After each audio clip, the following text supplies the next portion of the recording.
Durante uma grande campanha na cidade de Oakland, na Califórnia, em 1922, Aimee Semple McPherson foi inspirada a chamar sua mensagem de quadrangular, através de uma pregação sobre a visão do profeta Ezequiel dos 4 querubins com 4 rostos, que simbolizavam o quádruplo ministério de Jesus Cristo, o Salvador, o batizador com o Espírito Santo, o grande médico e o rei que há de voltar para arrebatar a sua igreja. Sua mensagem nunca mudou, mas recebeu nova ênfase quando ela começou a proclamá-la com o nome dado por Deus. Evangelho Quadrangular.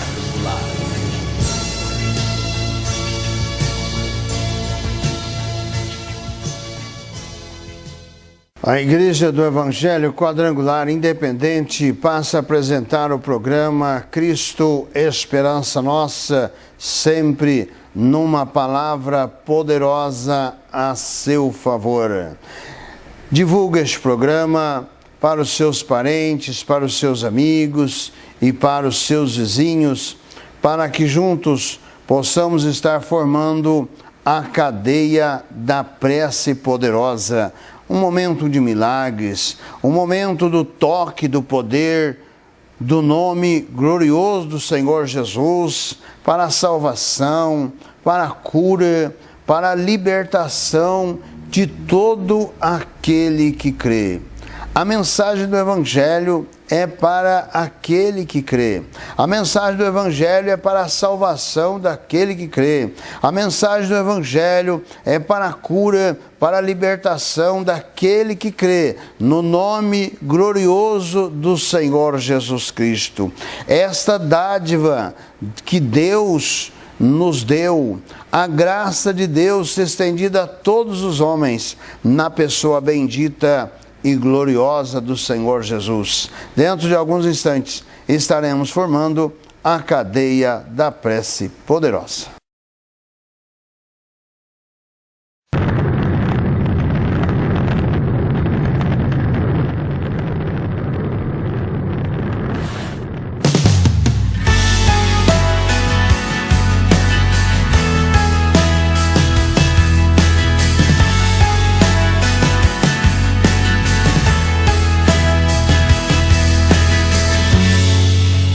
Sai de tua tenda, ó filho meu, e te mostrarei as estrelas do céu. Sai de tua tenda, ó filho meu, e te mostrarei a areia do mar. Será que podes contar? Oh, não. Será que pode imaginar tudo aquilo que sonhei para ti, filho meu? O que minhas mãos fizeram para ti, filho meu. Minha bênção será sobre ti. Uma nova história Deus tem pra mim. Um novo tempo Deus tem pra mim. E tudo aquilo que perdido foi, ouvirei de sua boca, te abençoarei.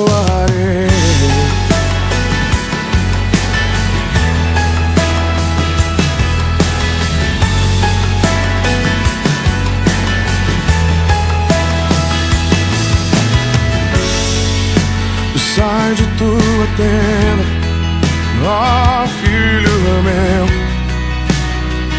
e te mostrarei as estrelas do céu. Será que podes imaginar tudo aquilo que sonhei para ti, filho meu?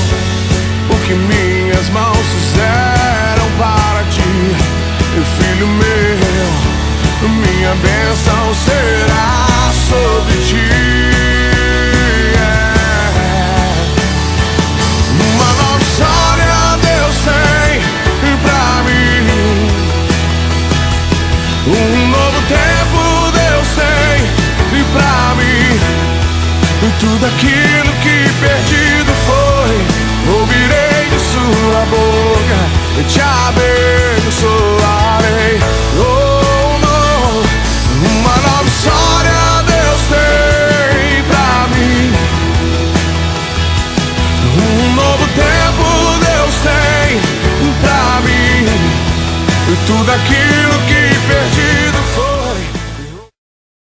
No primeiro livro da Bíblia, Gênesis, no capítulo 1 e no versos 1 e 2, nos é relatado: no princípio criou Deus os céus e a terra.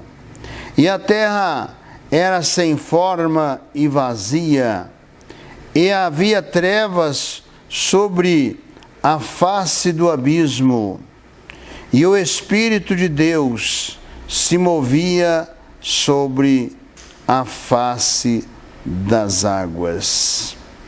Este registro nos mostra um Deus vivo, um Deus criador dos céus e da terra. A Bíblia, a palavra de Deus, ela se inicia com estas palavras: no princípio criou Deus os céus e a terra. Qual é este princípio? A Bíblia não nos informa qual e quando este princípio, mas a palavra de Deus nos mostra que houve uma criação, houve um Deus criador, e por mais que se queira provar ou negar esta criação por todos os meios, por todas as filosofias, por todas as sabedorias humanas, nunca se chega em nenhuma conclusão que venha a provar ou comprovar que Deus não criou os céus e a terra. Esta informação de Gênesis, do escritor, porque toda a Bíblia, ela foi escrita por homens inspirados por Deus, inspirados pelo Espírito Santo de Deus. A Bíblia, ela interpreta a si mesma. Nós não podemos tomar uma parte da Bíblia como as heresias o fazem, e desta parte desenvolvem uma crença, e com esta ação vem se contradizer com a palavra. E todas as heresias, elas querem se auto-justificar mediante a palavra, da sua forma e da sua maneira de interpretar. Não existe sabedoria humana, nem mesmo a ciência, por mais avançada que seja, que possa explicar relutamente a palavra de Deus. Nós passamos séculos e séculos com a ciência colocando em dúvida o dilúvio que nos é relatado aqui mesmo no livro de Gênesis. Nos é relatado a respeito do dilúvio, porque o capítulo 6 desse livro de Gênesis nos fala que houve a corrupção geral do gênero humano. E diz o versículo 1 do capítulo 6 de Gênesis: e aconteceu que, como os homens começaram a multiplicar-se sobre a face da terra, e lhes nasceram filhas, viram os filhos de Deus que as filhas dos homens eram formosas e tomaram para si mulheres de todas as que escolheram. Então disse o Senhor: não contenderá o meu espírito para sempre com o homem, porque ele também é carne. Porém, os seus dias serão 120 anos. Havia naqueles dias gigantes na terra, e também depois, quando os filhos de Deus entraram as filhas dos homens, e delas geraram filhos, e esses eram os valentes que houve na antiguidade, os varões de fama. E viu o Senhor que a maldade do homem se multiplicara sobre a terra, e que toda imaginação dos pensamentos de seu coração era só má continuamente. Então, essa é a descrição do ser humano, que numa oportunidade próxima vamos voltar a falar sobre este relato do capítulo 6, sobre este encontro dos filhos de Deus com as filhas dos homens, porque nós trazemos nessa mensagem algo muito especial. Mas a partir do versículo 13 do capítulo 6 de Gênesis, Deus anuncia o dilúvio a Noé. Então, este dilúvio foi uma realidade, mas até o final do século XX, a ciência contestava este dilúvio, porque nesse dilúvio houve uma orientação de Deus para que Noé construísse uma grande arca, um grande barco. E quando Noé começa a construir aquele barco, aquela arca, ele passou a ser alvo de zombaria. Tudo aquilo que Deus propõe para que o homem faça para a glória dele se torna alvo de zombaria. Por que que Noé era zombado? Nos diz a palavra de Deus que Noé foi o pregoeiro da justiça.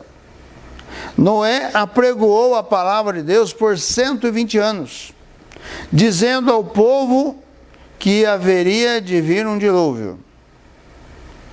Mas até então, não havia chovido sobre a face da terra. A terra era irrigada. De dentro da terra, a água subia e regava a terra. Mas Noé estava pregando e apregoando que viria uma grande chuva, iria cair água do céu, iria inundar toda a terra. E por isso Noé foi zombado, ninguém creu nele, nenhuma alma se converteu, creu no que Noé pregava.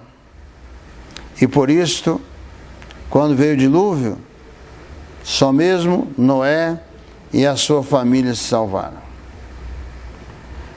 Mas esse dilúvio sempre foi questionado pela própria ciência.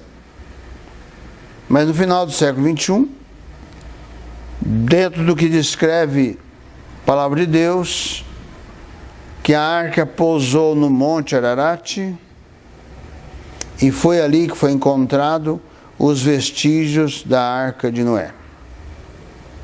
E então, se comprovou a existência do dilúvio sobre a face da terra. Nesse primeiro versículo de Gênesis, nos é relatado que no princípio criou Deus os céus e a terra. Nós cremos nesta criação, nós cremos neste Deus Criador, nós pregamos isto para que os homens possam crer e possam receber as dádivas deste Deus Criador. Olha que maravilha! O ar que respiramos, quem provê esse ar? É o próprio Deus que nos deu o fôlego de vida. Quando Deus criou o homem e assoprou nas suas narinas o fôlego de vida, é este ar que nós respiramos. Se faltar este ar, ninguém sobrevive. Então a graça de Deus está presente na nossa vida. E precisamos reconhecer esta dádiva de Deus. Há muitos que vivem reclamando. Quem reclamou e teve êxito?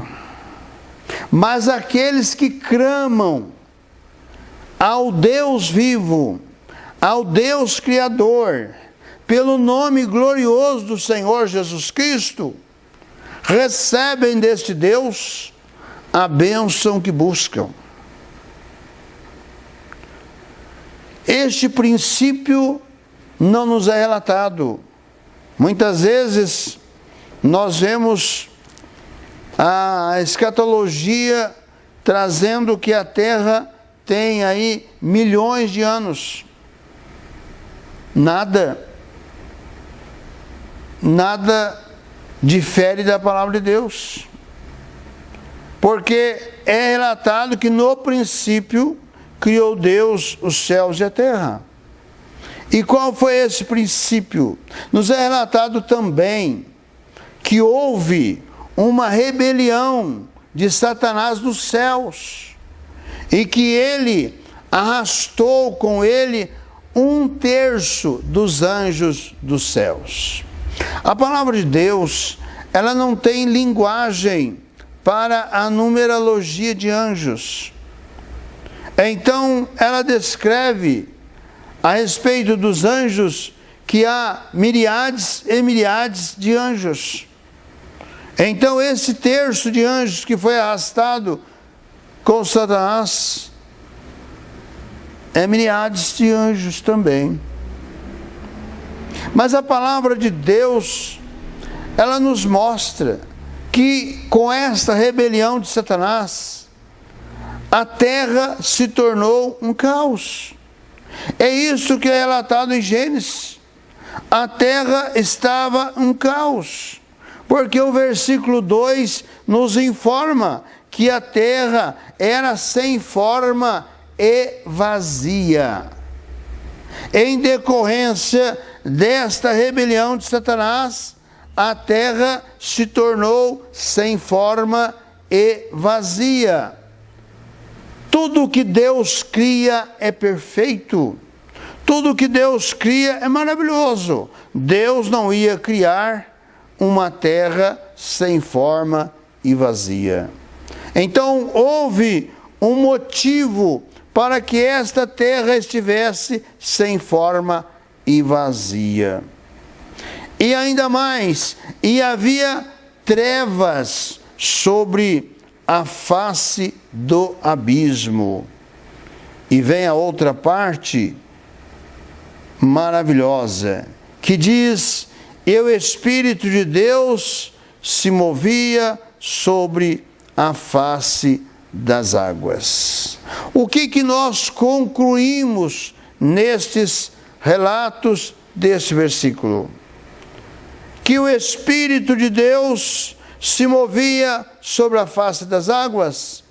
Deus não abandona aquilo que Ele cria. Ora, se nos é relatado que Deus nos criou à sua imagem e à sua semelhança, também nós temos que crer que Deus não nos abandonou.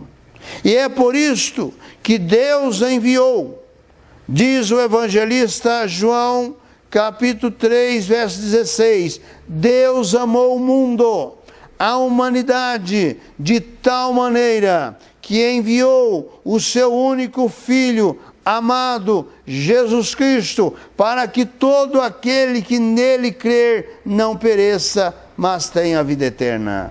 Com a queda do homem, que obedecendo a Satanás, desobedeceu a Deus e o pecado entrou no mundo, o homem ficou separado do seu Criador. E é por isto que Deus envia o seu único Filho amado, Jesus Cristo, para que todo aquele que nele crer não pereça, mas tenha vida eterna. Todos nascem em pecado. Todos nascem separados de Deus. Todos nascem condenados eternamente. Mas aqueles que creem nesta graça, nesta dádiva de Deus, não merecida, no seu Filho amado Jesus Cristo, aceitando como Senhor da sua vida, Salvador da sua alma, são transformados pelo poder de Deus em uma nova criatura em Cristo Jesus, em um filho, em uma filha de Deus. É isto que Deus tem para mim e para você. Você que ainda não teve esta oportunidade, talvez você seja um religioso, uma religiosa exemplar, mas saiba de uma coisa, isso não vai proporcionar a tua salvação. É a fé no nome glorioso do Senhor Jesus, é crendo e aceitando que Jesus tomou o seu lugar lá na cruz, sofreu, padeceu, derramou sangue inocente para a remissão do pecador, de todo aquele que o aceita e recebe. E todo aquele que abraça a fé em Jesus, deixam os seus deuses de lado, deixam tudo aquilo o misticismo religioso de lado e passa a se tornar um discípulo do Senhor Jesus. Se você quer receber esta graça de Deus, agora pode ser o momento. É só mesmo você crer e você pedir o perdão dos seus pecados e abraçar a fé em Jesus. Feche os seus olhos, forme comigo a cadeia da prece poderosa e eu vou estar orando a seu favor. Senhor Jesus, de todo poder, de toda graça, ó Pai Santo, ó Pai Celestial, ó Santo Deus, Criador dos céus, da terra, do mar, ó Santo Espírito, ó fogo abrasador, ó Senhor, faz obra nesta hora, toca poderosamente por sobre cada coração, por sobre cada entendimento, por sobre cada vida, que esta tua palavra seja vida, Senhor, neste coração. Senhor, toca nesta hora por sobre esta vida que se arrepende dos seus pecados e querem, Senhor Jesus, esta tua salvação. Toca poderosamente, realiza a sua grande obra, manifesta do seu poder, perdoa os seus pecados, Senhor Deus, que esta vida, Senhor, possa se voltar inteiramente a Ti e a Tua palavra, para ser um discípulo Teu. Ó Senhor, toca com a Tua bênção, realiza a Sua grande obra, visita, Senhor, ó Deus, os enfermos, os doentes, os problemáticos, os perturbados, toca na Tua bênção nesta hora, visita, ó Deus, as autoridades constituídas, executiva, legislativa, judiciária, estende as Tuas mãos, ó Deus, sobre sobre esta nação, toca com a tua bênção, dá livramento, Senhor, dá vitória nesta nação, remove no nome glorioso do Senhor Jesus toda ação maligna, perturbadora, que advém, Senhor, contra esta nação. Em nome do Senhor Jesus, eu ordeno que as cadeias sejam quebradas, as amarras sejam desatadas e haja a tua bênção por sobre todos aqueles que estão crendo nesta tua palavra. Em o nome do Senhor Jesus, eu oro, eu abençoo e para a sua glória. Amém.